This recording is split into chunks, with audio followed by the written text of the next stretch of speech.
नमस्कार, बहुत स्वागत है आपका। इंडिया टीवी देख रहे हैं आप। आपके साथ मैं हूं प्राची पाराशर। विजय चौक से ये सीधी कवरेज आपके सामने। इंडिया वर्सेस प्रधानमंत्री नरेंद्र मोदी, किसका चलेगा सिक्का, ये तो जनता ने बता दिया है। इंडिया गठबंधन वर्सेस प्रधानमंत्री नरेंद्र मोदी को लेकर जो एक लड़ाई छिड़ी हुई थी, उसमें भारतीय जनता पार्टी ने 3 राज्यों में जीत की हैट्रिक लगाने के बाद ये साफ कर दिया है कि जो मुद्दे विपक्ष की तरफ से उठाए जा रहे थे, जिन मुद्दों को लेकर मोदी सरकार को घेरने की कोशिश की जा रही थी, वो मुद्दे जनता के दिल पर काबू नहीं कर पाए। वो जो मुद्दे हैं वो जनता के दिल पर नहीं चल पाए। इन 3 राज्यों की हैट्रिक से क्या 24 में मोदी की जीत की गारंटी एक बार फिर से सुनिश्चित हो गई है? इस पर हम चर्चा करेंगे। खास मेहमान हमारे साथ जुड़ेंगे। लेकिन आज संसद का शीतकालीन सत्र भी शुरू हो चुका है और संसद के शीतकालीन सत्र से पहले प्रधानमंत्री नरेंद्र मोदी ने आज अपने ही अंदाज में विपक्ष को खरी खोटी भी सुनाई है, विपक्ष पर तंज भी कसा है और नकारात्मक राजनीति के बदले पॉजिटिव राजनीति करने का सुझाव प्रधानमंत्री नरेंद्र मोदी की तरफ से आज विपक्ष को दिया गया है। शीतकालीन सत्र की शुरुआत होने से पहले प्रधानमंत्री नरेंद्र मोदी मीडिया से मुखातिब हुए। पीएम ने कहा कि जनता ने बता दिया है कि जितना नकारात्मक प्रचार आप करेंगे, जनता उतना ही आपसे दूर हो जाएगी। पीएम ने बातों ही बातों में ये सलाह भी दे दी कि अगर आप लोगों को फिर से जनता का भरोसा जीतना है तो नकारात्मकता की राजनीति को छोड़ना होगा और सकारात्मकता की जो राजनीति है उसे करना होगा। प्रधानमंत्री नरेंद्र मोदी ने नसीहत ये भी दी कि ये शीतकालीन सत्र जिसका आगाज आज हो रहा है, ये मौका है विपक्ष के लिए। विपक्ष को ये दिखाना होगा कि आप कैसे पॉजिटिव राजनीति कर सकते हैं, सिर्फ विरोध करने के लिए विरोध नहीं करना है। पीएम ने यहां तक कह दिया कि बाहर के नतीजों का बदला आप सदन में मत लीजिए, सदन में आइए, सकारात्मक चर्चा करिए। प्रधानमंत्री नरेंद्र मोदी ने आज क्या सलाह दी है विपक्ष को, आइए आपको सुनवाते हैं। वर्तमान चुनाव नतीजों के आधार पर कहूं तो जो विपक्ष में बैठे हुए साथी हैं, ये उनके लिए गोल्डन अपॉर्चुनिटी है। इस सत्र में पराजय का गुस्सा निकालने की योजना बनाने के बजाय इस पराजय में से सीख करके पिछले 9 साल से चलाई गई नकारात्मकता की प्रवृत्ति को छोड़ करके इस सत्र में अगर सकारात्मकता के साथ आगे बढ़ेंगे तो देश उनके तरफ देखने का दृष्टिकोण बदलेगा, उनके लिए एक नया द्वार खुल सकता है। और वो विपक्ष में है तो भी उनको एक अच्छी एडवाइस दे रहा हूं कि आइए, सकारात्मक विचार लेकर के आइए। अगर हम 10 कदम चलते तो आप 12 कदम करके फैसला लेकर के आइए। हर किसी का भविष्य उज्जवल है, निराश होने की जरूरत नहीं है। लेकिन कृपा करके बाहर के पराजय का गुस्सा सदन में मत उतारना। हताशा, निराशा होगी, आपके साथियों को आपका दम दिखाने के लिए कुछ न कुछ करना भी पड़ेगा, लेकिन कम से कम लोकतंत्र के इस मंदिर को वो मंच मत बनाइए।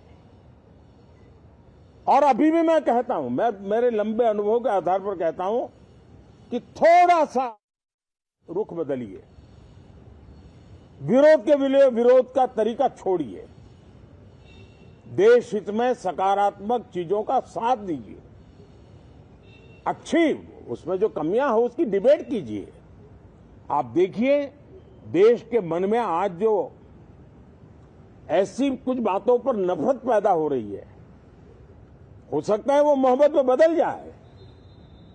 तो मौका है, ये मौका जाने मत दीजिए। और इसलिए हर बार मैं करबद्ध प्रार्थना करता रहा हूं कि सदन में सहयोग दीजिए। आज मैं राजनीतिक दृष्टिकोण से भी कहना चाहता हूं कि आपका भी भला इसमें है कि आप देश को सकारात्मकता का संदेश दें। आपकी छवि नफरत की और नकारात्मकता की बने, वो लोकतंत्र के लिए अच्छा नहीं है। लोकतंत्र में विपक्ष भी इतना ही महत्वपूर्ण है, उतना ही मूल्यवान है और उतना ही सामर्थ्यवान भी होना चाहिए। और लोकतंत्र की भलाई के लिए मैं फिर से एक बार अपनी ये भावना को प्रकट करता हूं। तो प्रधानमंत्री नरेंद्र मोदी आज अपने ही अंदाज में राहुल गांधी को बिना नाम लिए सलाह दे रहे थे। कह रहे थे कि नफरत का बोझ उठाना बंद करिए, आइए मोहब्बत के साथ आगे बढ़ते हैं, सकारात्मकता के साथ आगे बढ़ते हैं। अगर सदन में आपको सरकार से कोई शिकायत है, अगर आपको किसी बिल में कोई सुझाव देने हैं, तो सकारात्मकता के साथ अपनी आवाज को उठाइए, लेकिन विरोध करने के लिए विरोध मत करिए। हालांकि इंडिया अलायंस पर भी निशाना प्रधानमंत्री नरेंद्र मोदी ने साधा और कहा कि कांग्रेस अपना दम दिखाने के लिए कुछ ना कुछ तो करेगी जरूर, अपने साथियों को ये बताने के लिए कि वो कितनी मजबूत है, ये कुछ ना कुछ करेगी जरूर, लेकिन इससे लोकतंत्र के मंदिर का आप माहौल मत बिगाड़िए।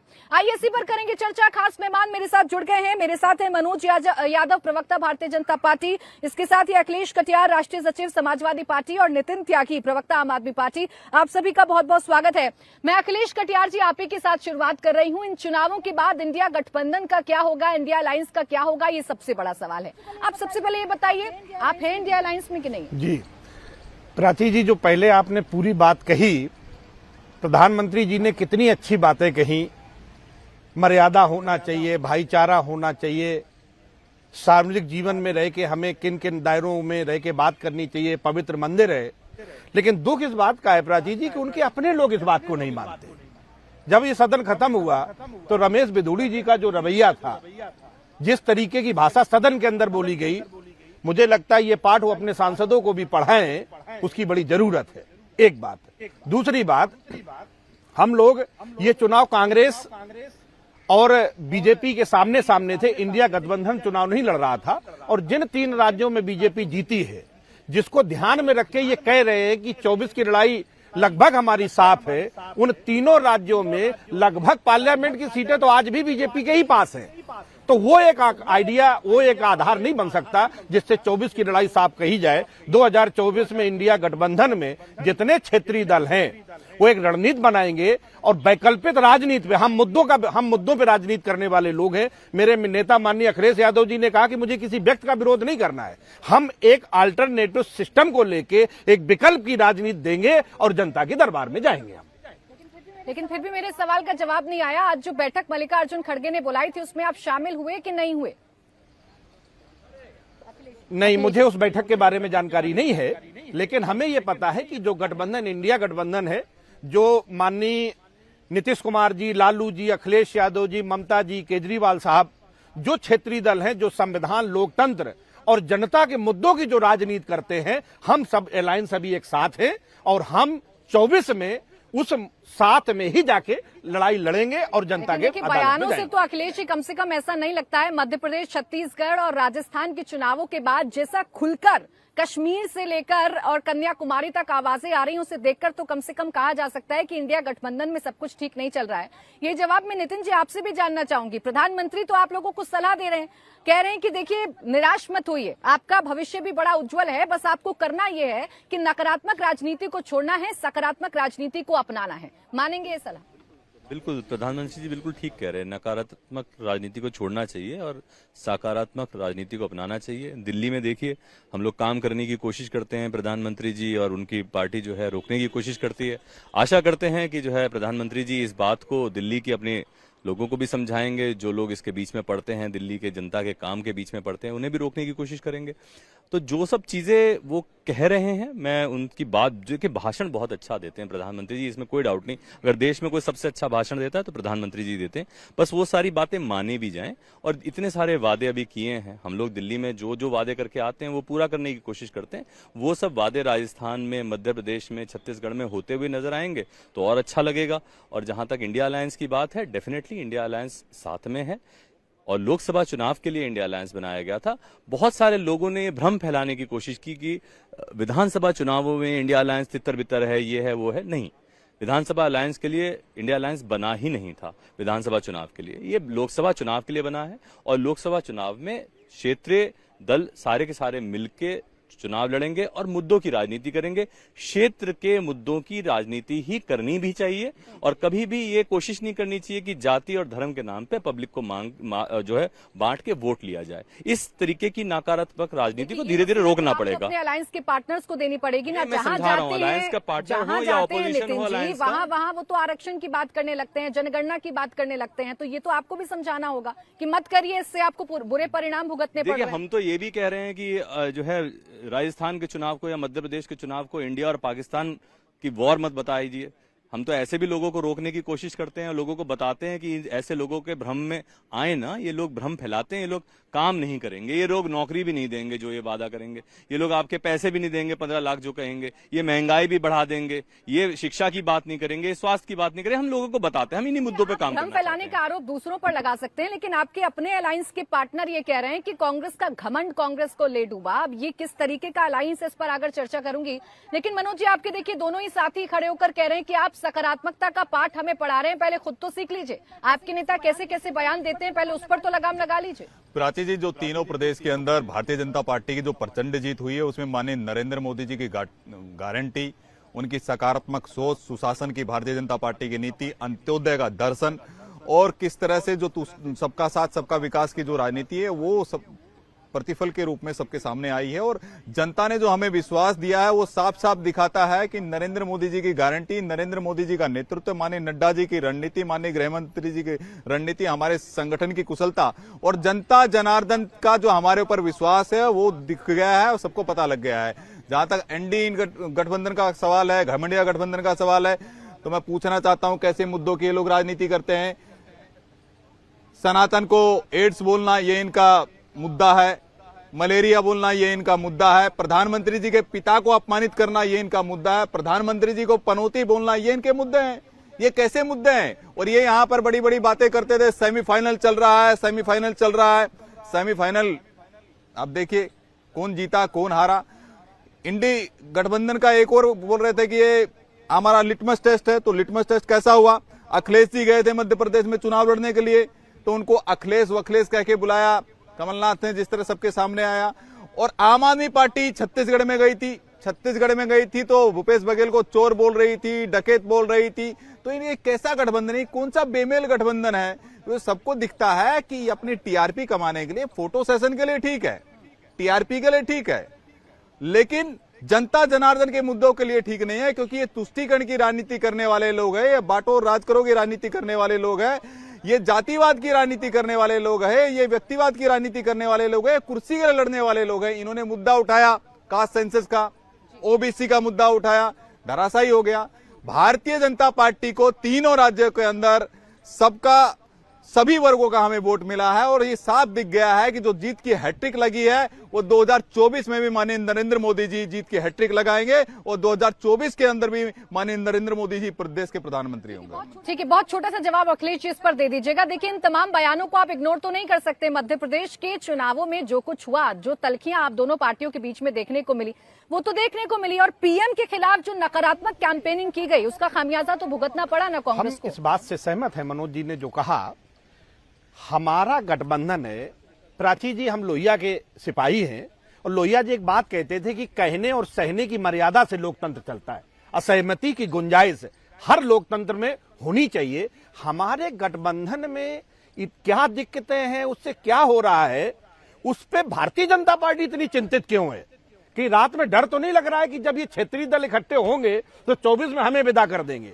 तो ये डर जो है, हमारे आपस में जो द्वंद्व है, हम कह के समझ के निपटा के, हमें पता है, आपकी बात से हम सहमत हैं। ये तो मान लिया अखिलेश जी कि आपसी द्वंद्व तो है और ये द्वंद्व 24 तक कितना रहेगा ये जरूर देखने वाली बात है। बहुत छोटा सा जवाब मनोज जी, फिर हर्षवर्धन जी। इसके बीच में कौन किसको अपमानित करता है, इनके गठबंधन में कितना तालमेल है, कौन सी सीटों पर ये लोग लड़े और कौन किसको गाली दे रहा था, पूरे देश ने देखा, पूरे मीडिया के माध्यम से पूरे आपके देशवासियों ने देखा है। लेकिन इतना जरूर है कि जो पिकनिक मास्टर है, जो बोल रहे थे राहुल गांधी जी, जो इनके सरदार है इस गठबंधन के, वो बोल रहे थे उनकी भारत जोड़ो यात्रा का बहुत बड़ा असर होने वाला है, छिंदवाड़ा में असर होने वाला है, मंदसौर में असर होने वाला है, अलवर के इलाके में असर होने वाला है। तो मुझे लग रहा है वो भारत जोड़ो यात्रा नहीं, वो पिकनिक जोड़ो यात्रा थी। पिकनिक मनाने के लिए वो निकले हुए थे। तो ये है कि जो पिकनिक मास्टर है, जो जगह जगह ये लोग पटना में जुड़े तो वो भी एक पिकनिक स्पॉट बनाया, फिर बंबई में बोले जुड़े, और अभी देखिए अब तीसरी जगह ये लोग कहां तय करने वाले। लेकिन जनता समझ गई है कि ये जो ठगबंधन है ये भ्रष्टाचारियों का ठगबंधन है। आप देखिए जब समाजवादी पार्टी हो, चाहे आम आदमी पार्टी हो, एक ऐसा मॉडल है आम आदमी पार्टी। मनोज जी, जो बयानों को कोर्ट अक्लेशी कर रहे थे, उन बयानों पर जवाब तो आपको भी देना होगा कि ये कौन सी आपकी सकारात्मकता की राजनीति है जो आपके नेता बयान देते हैं। इस पर आगे बढ़ूं उससे पहले हर्षवर्धन त्रिपाठी जी मुझे ज्वाइन कर चुके हैं। स्वागत है सर आपका। हर्षवर्धन जी, आज जो पीएम कह रहे थे और जो आज वो सलाह दे रहे थे कि बेशक आप विपक्षी हैं लेकिन फिर भी एक एडवाइस दे रहा हूं अपने अनुभव से कि सकारात्मकता के साथ आगे बढ़िए, नफरत को छोड़िए, आइए एक साथ मिलकर आगे बढ़ते हैं और आपका भविष्य उज्जवल है, निराश मत होइए। नहीं प्राची, मुझे लगता है कि प्रधानमंत्री नरेंद्र मोदी ने तो एक जो लार्जर देन लाइफ उनकी इमेज है, देश के प्रधानमंत्री हैं, देश के सबसे ज्यादा जिसको हम कहते हैं ना कि चमकदार नेता है जिस पर जनता को भरोसा होता है, तो वो ये बात कहते हैं तो कोई बहुत आश्चर्यजनक नहीं है। विपक्ष के नाते वो क्यों सुनेंगे, क्योंकि उनको लगेगा कि भाई मोदी जी तो हमारे विरोधी हैं, क्यों हमारे साथ खड़े होंगे। लेकिन एक बड़ी बात है जिसको मुझे लगता है कि सुननी चाहिए विपक्ष के लोगों को। अगर परिणाम यही रहते लेकिन जो विपक्षी गठजोड़ है वो एक साथ रहा होता, समाजवादी पार्टी के नेता, आम आदमी पार्टी के नेता, दूसरे ऐसे नेता जो जहां क्षेत्रीय पार्टियों के हैं, वो सब एक साथ खड़े होकर कहते हैं कि हम इस सरकार के खिलाफ यानी नरेंद्र मोदी की सरकार के खिलाफ लड़ रहे हैं और इसीलिए राज्यों में भी हम भाजपा को हराएंगे। लेकिन राज्यों में तो वो कह रहे थे, आम आदमी पार्टी कहती थी कि अशोक गहलोत से ज्यादा भ्रष्ट मुख्यमंत्री कोई नहीं है, भूपेश बघेल से ज्यादा भ्रष्ट मुख्यमंत्री नहीं है। और तब जब वो कहते थे, शिवराज सिंह चौहान पर आरोप लगाते थे, तो जनता को लगता था कि भाई आप एक बार तो मीटिंग कर रहे हैं।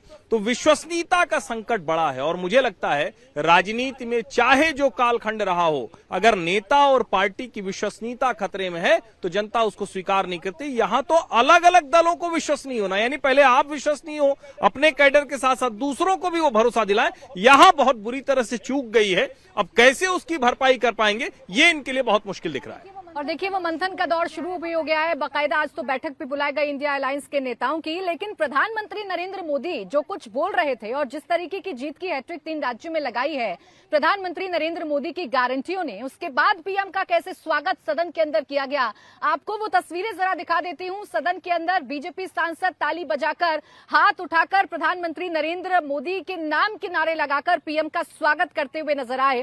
भारतीय जनता पार्टी पूरी तरीके से उत्साहित है क्योंकि इन 3 राज्यों के नतीजों ने कम से कम ये बता दिया कि जिन मुद्दों पर सबसे ज्यादा टारगेट करने की कोशिश की जा रही थी बीजेपी को, खासकर प्रधानमंत्री नरेंद्र मोदी को, वो सारे के सारे मुद्दे सिर्फ एक चेहरे के सामने फेल हो गए और वो है पीएम की गारंटी, पीएम का चेहरा। पीएम का ये कहना कि ये मोदी की गारंटी है, उसने सारे के सारे समीकरणों को फेल कर दिया, कम से कम ये तस्वीरें बता रही हैं। और जो राज्यों के नतीजे आए हैं वो ये कम से कम बताते हुए नजर आ रहे हैं।